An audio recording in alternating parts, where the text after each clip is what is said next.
আসসালামু আলাইকুম। শুভ সকাল।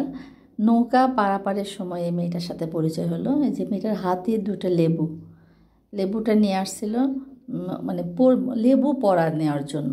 যে লেবুটা খেয়াল করলে দেখা যাচ্ছে লেবুর ভিতরে মানে উপর দিয়ে খাস কাটা এর মধ্যে নাকি কী ঢুকাই দিছে। এটা হলো রোদ্রে রাখবে।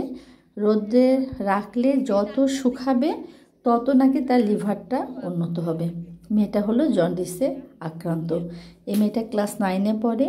ওদের বাসা হলো নদীর পাড়ে, মানে কেরানীগঞ্জে। ভালোই, বাবা চামড়ার ব্যবসা করে, নিজেদের বাড়ি, ভাড়া থাকে না।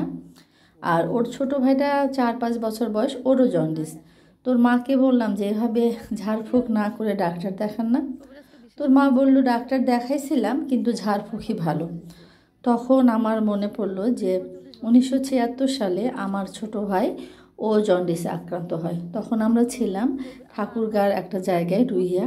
ওখানে অনেক ঠান্ডা, মানে জানুয়ারি মাস, এত ঠান্ডা। তো আমার ভাই যখন জন্ডিস, ওখানে কোনো ডাক্তার নাই।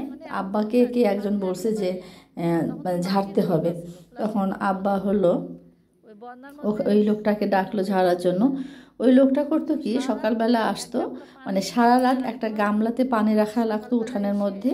সেই পানিটা সকালবেলা ঠান্ডায় উপরে হলো মানে একটা আবরণ পড়তো বরফের মতো। সেই পানিটার মধ্যে ওই আমার ছোট ভাইটাকে চুবাইয়ে উঠাইতো। আর ভাইটা শক্ত হয়ে কালো হয়ে যেত। তো পরবর্তীতে আমার মনে হয় যে ও নিউমোনিয়াতে মারা গেছে, কারণ একেবারে শক্ত হয়ে যেত। আরেকটা কি কাজ করতো, যে সকালবেলা গরু যে পেচ্ছাপ করে, গরু চেনা বলা হয়, সেই গরু চেনা খাওয়াইতো 1 চামচ করে। তো একটা 6 মাসের বাচ্চাকে যদি গরুর চেনা বা মুদ খাওয়ায় তাহলে কি সে বাচ্চাটা বাঁচে? তো আম্মা চিৎকার দিত, আম্মাকে ঘরে আটকায় রাখতো।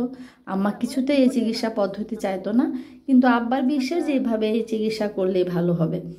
পরবর্তীতে আমার ভাইটা মারা যায়। তো আমি মেয়েটাকে বুঝালাম, মেয়েটার মাকে বুঝালাম যে ডাক্তার দেখাও, ঝাড়ফুঁক করো না, ডাক্তার দেখাও।